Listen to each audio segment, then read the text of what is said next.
How are we doing, everybody? UFC Thoughts here, and today I'm going to be recapping UFC 307, Peña vs. Roundtree Jr. that just took place yesterday.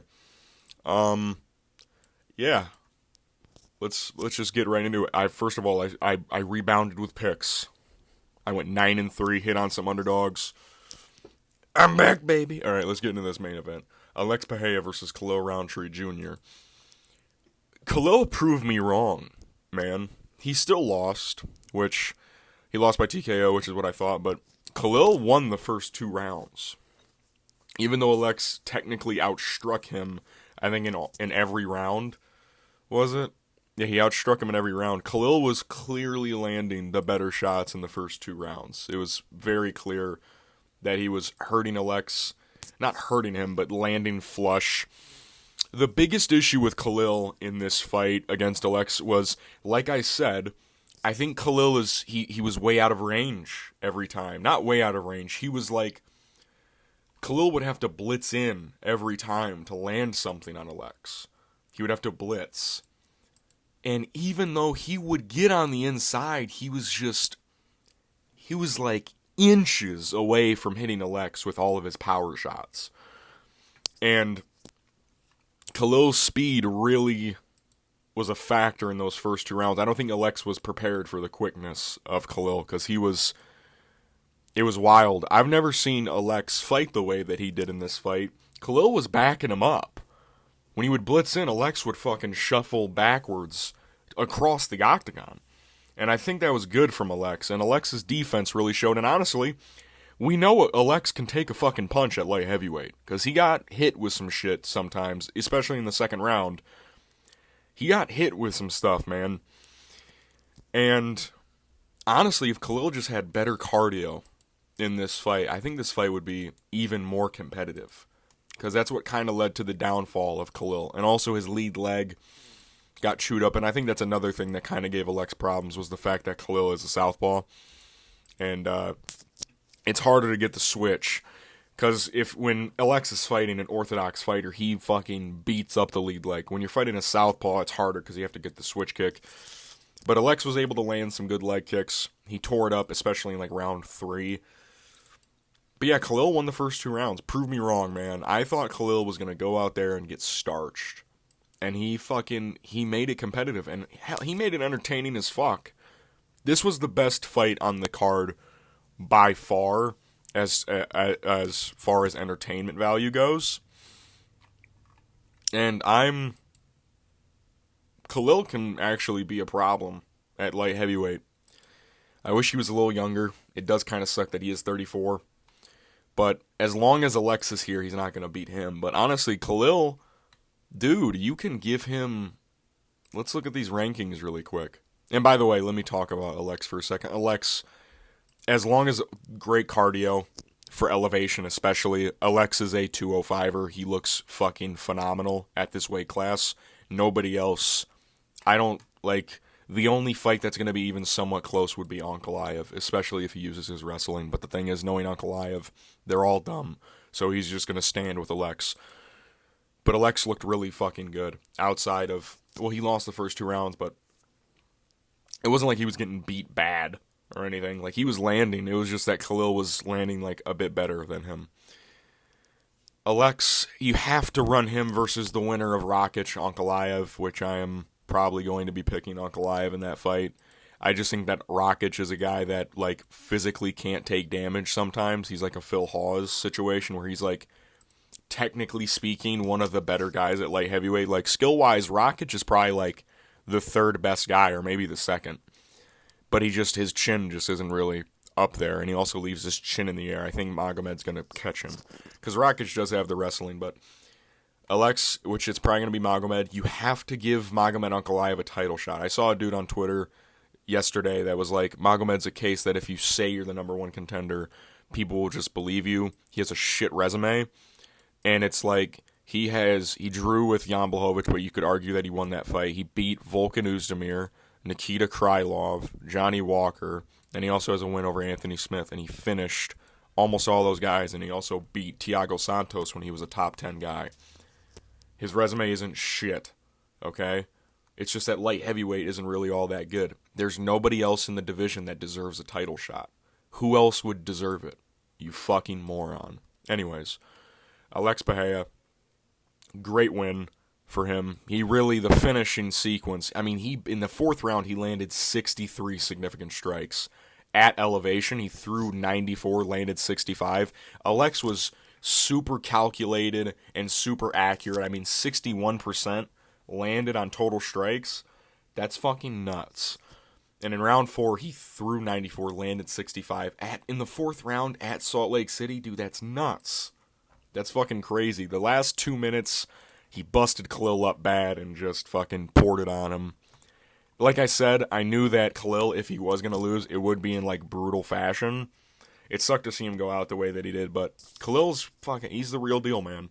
I can't wait to see his next fight. And honestly, Khalil Roundtree, his next fight, I honestly don't mind them giving him a Jan Blachowicz matchup.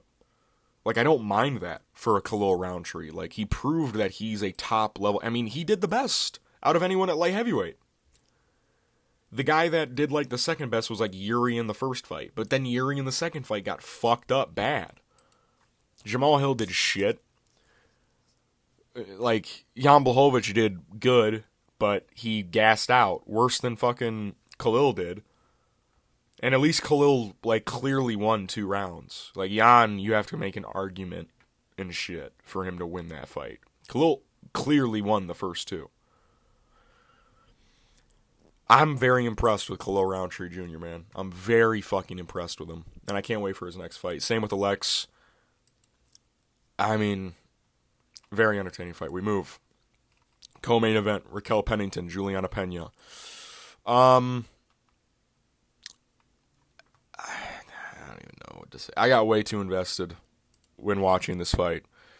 A lot of people are arguing over round 1. That is what the argument is for...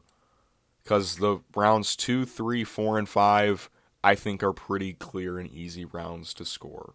Round 2 and 3 are clearly Juliana Peña. She gets takedowns, she gets to dominant positions, and she controls Raquel Pennington. Round 4, Raquel drops her. It's automatically her round.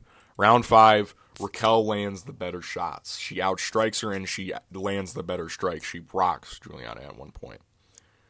Round 1, everyone is going off of total strikes landed. She outstruck her. Let's not forget that Raquel, like, stunned Juliana twice in the round. She landed the better strikes. She did more damage in the round. She stunned her with the left hook in the first minute, and she stunned her with the uppercut. A lot of what Juliana was landing were, like, pitter-pat jabs.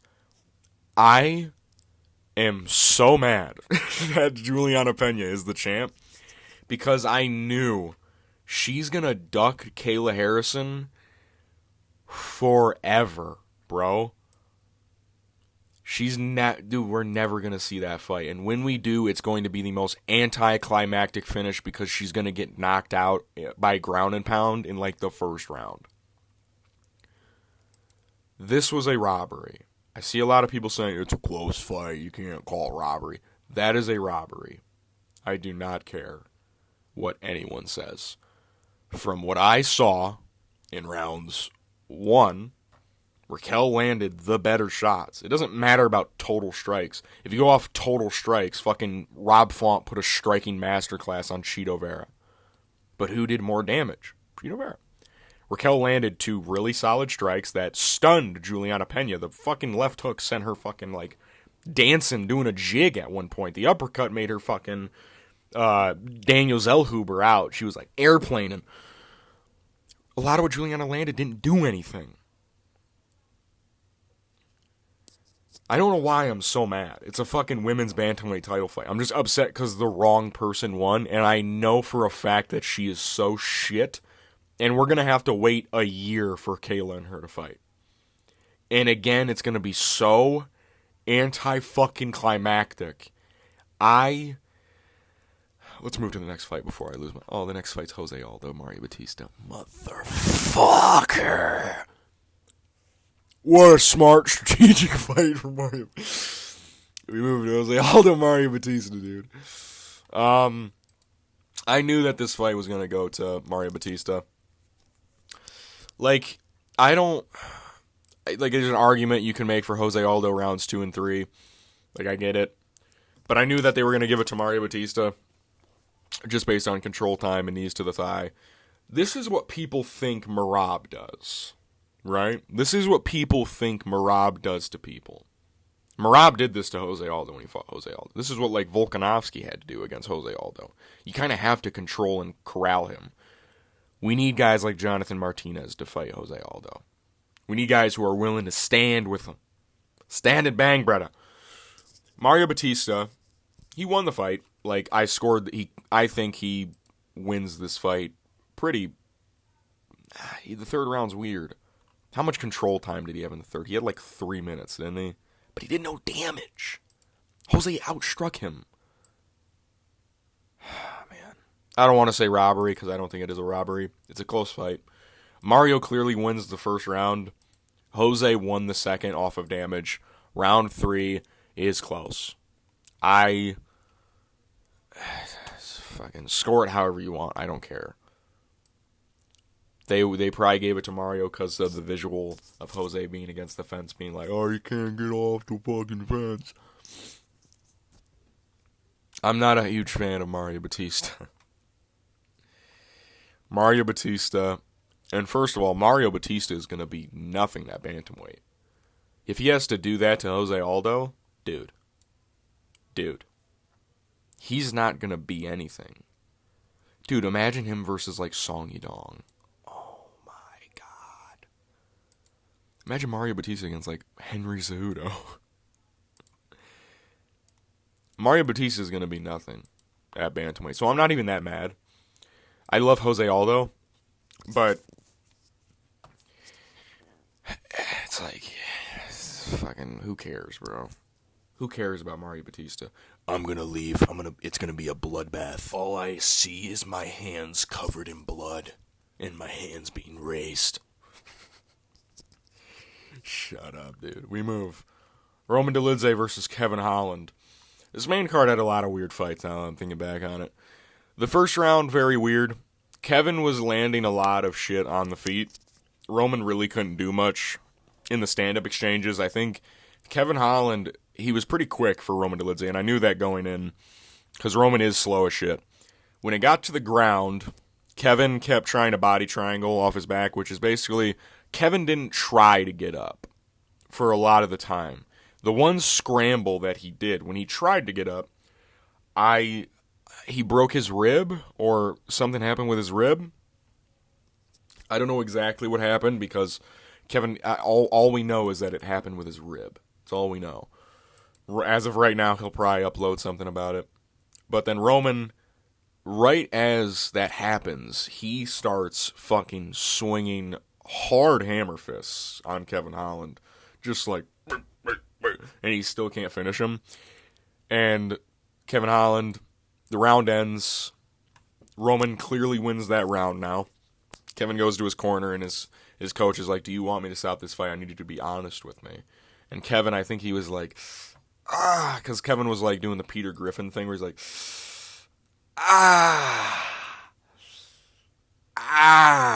and he's like grabbing his knee. That's what he was doing with his rib. But, so the fight got called. Kevin Holland, not the greatest year for him. What did he go? 1-2 this year? Yeah, he went 1-2, and his one win was against McCall. That'll give Kevin Holland some time to heal, not fight for a long time. I don't mind it, honestly. I want Kevin Holland to be at his best when he's fighting, not fucking going into fights that I know he's going to lose. So, yeah, Roman Dolidze, honestly, didn't really look all that good anyways. They gave him his black belt for a guy breaking his rib. Sure, dude. Roman, what do you even give Roman after this, dude? It's like, who's going to beat his ass? Honestly, Roman Dolidze, Paulo Costa. Fuck it. Or Roman versus, like, Jared Cannonier. Jared Cannonier can beat Roman Dolidze, dude, for sure. Yeah, do that fight. That would actually be winnable for Jared Cannonier. Please do that. We move to the start of the main card. Caitlin Vieira versus Kayla Harrison. I don't think I picked Kayla by sub, did I? I think I picked her by decision. I knew Caitlin Vieira was going to be a hard matchup, and I knew it was probably going to be the hardest matchup for Kayla Harrison out of that top three. I think Kayla Harrison versus Raquel Pennington and Juliana Peña is going to look nothing like this fight did, just because Caitlin Vieira has really solid takedown defense. And then you got Juliana Peña and Raquel Pennington both walking around with like sub 60. Caitlin Vieira's takedown defense is really good. That was the first time in her UFC career that she's been taken down twice in one fight. That's a pretty fucking solid thing. And Kayla Harrison, she struggled. She lost the second round off of damage. Like, she got outstruck in that round, and she had like a huge hematoma, and she started bleeding. But when Kayla got it to the ground, she got two takedowns. Caitlin could not get back up. She was in struggle mode on her back. And I like to see that. Because that shows that Kayla Harrison, when she's able to get a big girl like Caitlin Vieira down, she's able to hold her down. And, man, Kayla's going to fuck up Juliana Peña when they fight. I can't fucking wait, dude. How tall is Juliana Peña? How tall are we looking at? She's 5'6". Raquel is what, 5'6", 5'7". Kayla's going to fucking out-muscle Juliana so fucking easily, dude. Great win for Kayla Harrison, by the way. I knew this was probably going to be the hardest fight of the three, like I said, just because Caitlin Vieira's style is hard to, like, wrestle against her. Because Kayla kept trying to take her down against the fence. What she needed to really do was, instead of going for judo trips in the clinch, because Caitlin Vieira was getting away all those, the two takedowns that she got, one was in open space with, like, a trip. And then the other one was just her double-legging her and using, guess what, her strength to just lift up Caitlin Vieira and take her down. So, good one for Kayla Harrison. Good performance from Caitlin Vieira. She's honestly, her stock rose, in fact, after that fight, just because of how competitive she was with a girl like Kayla Harrison. A lot of people going to this fight were like, oh, Kayla Harrison's going to fuck her up. I knew that Kayla Harrison wasn't going to, like, dominate her, but I knew she was going to win. Caitlin Vieira, you could do her versus, like, Macy Chasson if you want, or Norma Dumont. Kayla Harrison deserves to fight Juliana Peña because, well, nobody else does. We move to the featured prelim. Stephen Wonderboy Thompson versus Joaquin Buckley. Very weird fight. Very weird fight. Because round 1 and 2, you can honestly make an argument that Wonderboy won the first 2 rounds. You can make an argument. I think Joaquin Buckley, I think Wonderboy wins the first round easily off of damage. Off of damage, I think Wonderboy clearly won the first round. Round 2 is a little different because Joaquin, he got 2 takedowns. He got 2 takedowns in round 1, but he didn't really do much with it. In round 2, he got 2 takedowns and actually did some stuff with it. Wonderboy was on the feet for the most part, besides, of course, the KO blow. Wonderboy was just better than Joaquin Buckley.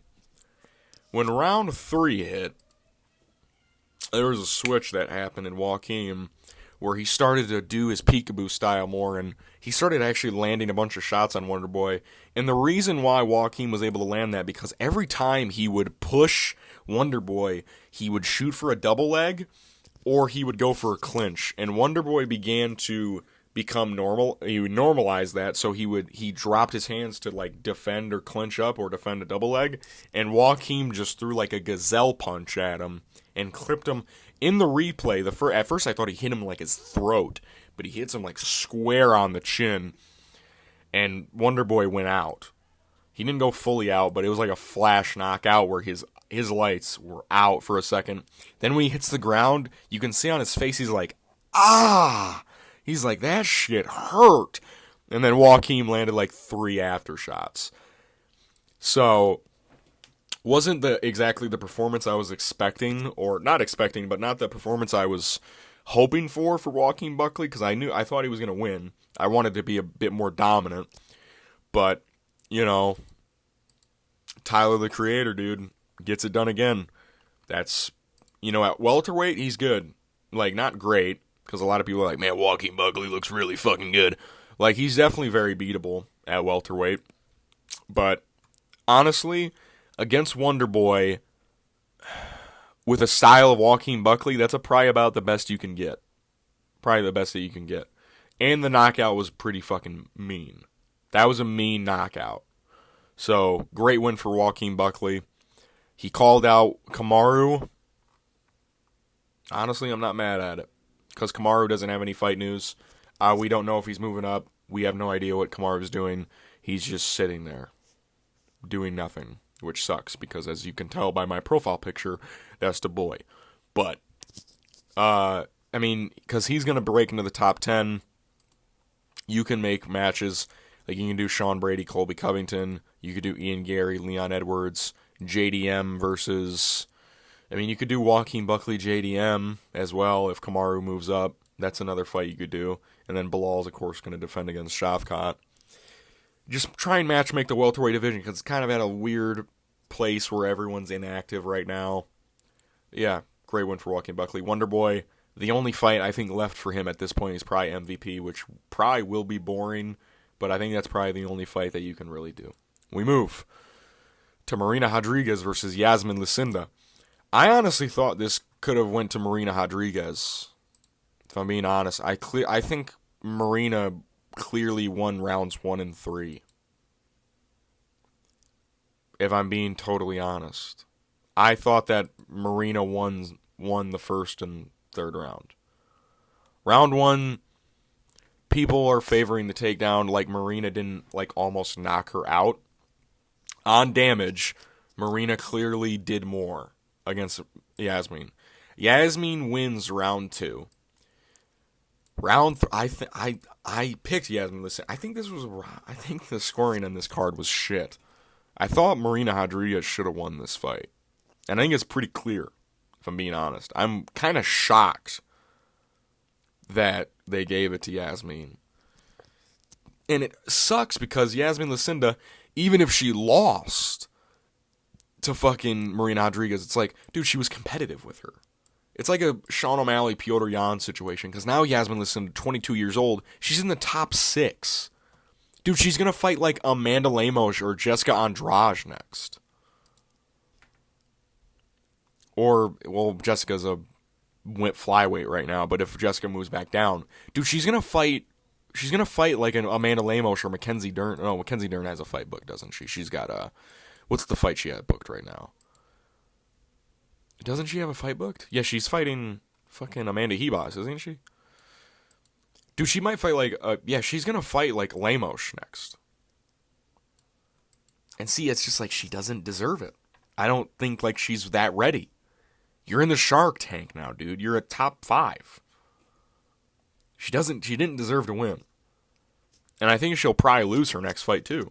She is young, so she'll keep improving because she is 22 years old. But it's just it's one of those things where it's like she didn't even deserve to win. You know what I mean? She looked alright, but not the performance I was hoping for out of Yasmin because I thought she lost. Yasmin's grappling did look alright, but then again, Marina Rodriguez's biggest weakness is her grappling. But so was Amanda Lemos. But anyways, we move to Austin Hubbard versus Alexander Hernandez. Another close fight. I thought 30-27. Austin Hubbard is kind of gross. Alexander Hernandez clearly won one of the first 2 rounds. I forget which one it was. I think it was round 1. It was the round that I think he clearly won. He outstruck him. Yeah, he outstruck him more than 2-1. So it's like he clearly won the first round. Round 3 is, I think, clearly Austin Hubbard. He rocks Alexander Hernandez. Round 2 is kind of close. Austin did land some stuff, but in the first 2 rounds, it just seemed like Alexander was landing the harder strikes. You know what I mean? It's just one of those things where I think that Alexander visibly felt like it looked like he was dealing out more damage, just based on the power of his punches. Honestly, great win. Great performance from Alexander Hernandez. Austin Hubbard is a tough dude. He has a good chin on him, and Alexander was landing some stuff on him, and Austin stayed up. But one of the best things about Alexander, he took this fight short notice, and he actually had good cardio for the first 2 rounds. I thought the only reason why I picked Austin was because of that, and Austin pushes a pace. I thought that Alexander was going to gas out by the second round, but he actually held up until the third, where he started to get tired. But he banked the first 2 rounds, in my opinion. And the second round, you can try and formulate an argument, but I just think that Alexander clearly won the second round. So, great win from Alexander Hernandez, for real. That was a really solid win, because Austin Hubbard, yeah, his record isn't really pretty. What is he, 17-7 now, or 16-7? Yeah, 17-7. Doesn't look all that great, but he's a tough dude, man. He's only losing to, solid dudes. And Alexander he stood the test of time. He should stay at lightweight, stop doing the featherweight experiment where you just get your ass handed to you by some mediocre featherweight. You can actually compete at lightweight, and you can just get better. Dude, his last fucking lightweight loss was wasn't it fucking Hanato? Dude, that loss is aging beautifully. Hanato's fucking really good. You beat Jim Miller. You go down to featherweight, you lose to fucking Billy Quarantillo and Bill Algeo, dude. Just stay at lightweight. He did get beat by Thiago Moises, though. Well, that's not cool. And it looks like didn't he lose to Drew Dober as well? Listen, dude. Drew Dober. What a guy this guy is. Yeah, he got knocked out. Fuck. You can compete though at lightweight. Just stay there, Alexander. You can compete. We move to Cesar Almeida versus Ihor Potieria. This ref deserves to be investigated because I'm pretty sure he had Cesar Almeida in his parlay. Ihor got eye poked 4 times and got groin shotted, and he only got 2 breaks. Let me say that again. He got fouled 5 times, and he didn't get a break ever. He got 2 breaks. A lot of the time, it was just the guy was like, keep fucking fighting, dude. What are you, a fucking pussy? It's basically what he was saying to Ihor, and Ihor was like, bro, why are you poking me eye? Cesar Almeida clearly won the first 2 rounds, as clear as day. Round 3, Ihor lands more strikes, but I forget what happens, because I think 2 judges gave him the 3rd round. I forget what happened, but Ihor was looking very slow. Visually, it wasn't good. But yeah, Cesar clearly won the fight, but it was very terrible reffing. Ihor would have a clinch position for 12 seconds, and the ref would be like, work to advance. You gotta move. I'm separating it. It's like, what are you doing, dude? Let him work. He's tired. You let him get poked in the eye fucking 4 times. Chill. We move to Ryan Spann versus Ovince St. Preux. About as I thought the fight would go. Ryan was throwing heavy early on. Ovince was landing some straight punches. Ryan landed 1 right hand, and Ovince did a 360, I swear to God, and then he shot a takedown and ended up getting guillotined.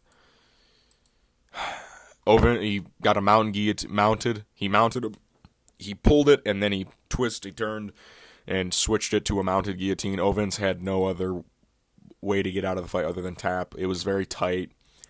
Good performance from Ryan Spann, but it was very expected. I'm surprised Ryan Spann wasn't a minus 1,200 favorite, because Ovince St. Preux is 41. He's in his 40s. But yeah, not the way that I thought he'd win. I know that Ryan Spann has nasty submissions, especially a guillotine. That's been something that he's always done in his career, is because he has such dynamic power that when he would hurt people, they would shoot on him, and he'd just be like, whoop, oop, your neck's mine. And that's exactly what he did to Ovince St. Preux. So good win. We move to Carla Esparza versus Tisha Pennington. Honestly, I thought Carla probably won this fight. You can make an argument for Carla Esparza winning rounds 1 and 3.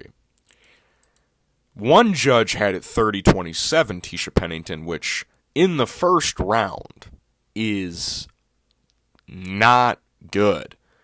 The striking numbers in round 1 was 77-19 in favor of Carla Esparza. You cannot score the first round of Tisha. Tisha hurt Carla, but Carla gets a takedown and ends up getting a crucifix position and starts hitting Tisha Pennington a lot.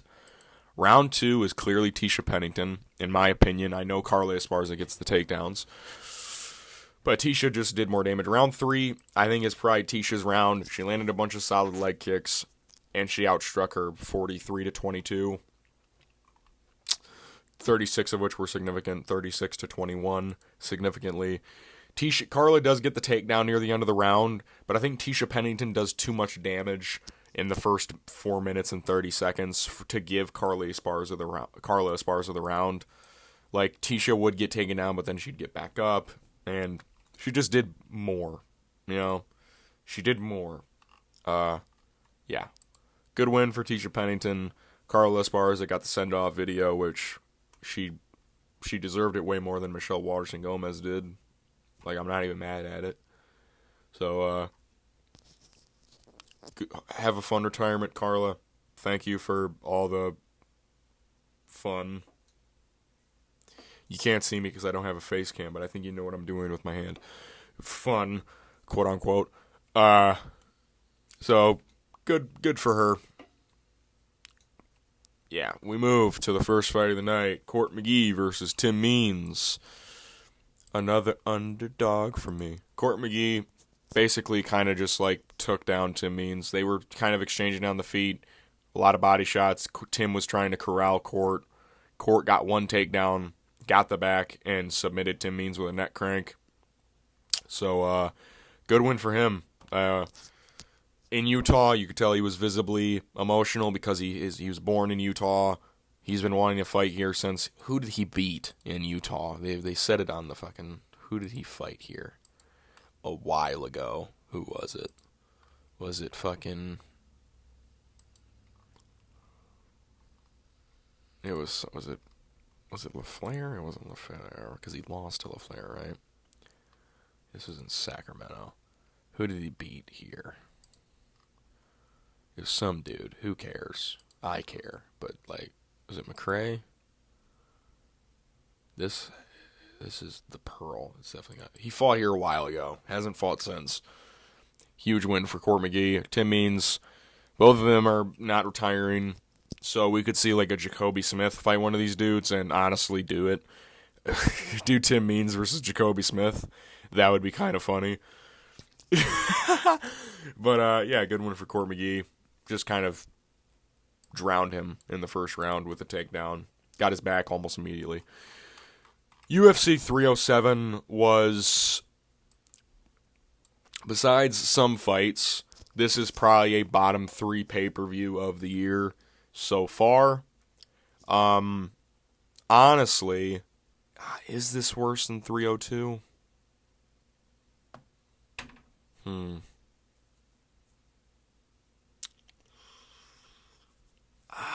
This is probably one of the worst pay-per-views of the year so far. The main event carried it, just like 302, kind of. There was like some fights on the undercard that had some entertaining moments. Like Ryan Spann had a cool fight. The Carla Esparza Tisha Pennington fight was like alright. Court McGee Tim Means was like alright as well. The cool finish, and the Ryan and Court McGee wins. Cesar Almeida Ihor Potieria was fucking wild because of how weird it was. Austin Hubbard, Alexander Hernandez was alright. Marina Rodriguez, Yasmin Lucinda was like, eh. Wonderboy, Joaquin Buckley was tense. It was nerve-wracking because of just the fight. Caitlin Vieira, Kayla Harrison was alright. Jerome Delidze, Kevin Holland was alright. Had a weird finish. Jose Aldo, Mario Bautista was alright. Raquel Pennington, Juliana Peña was alright. It was probably mid, even. Alex Bahia, Khalil Roundtree, amazing.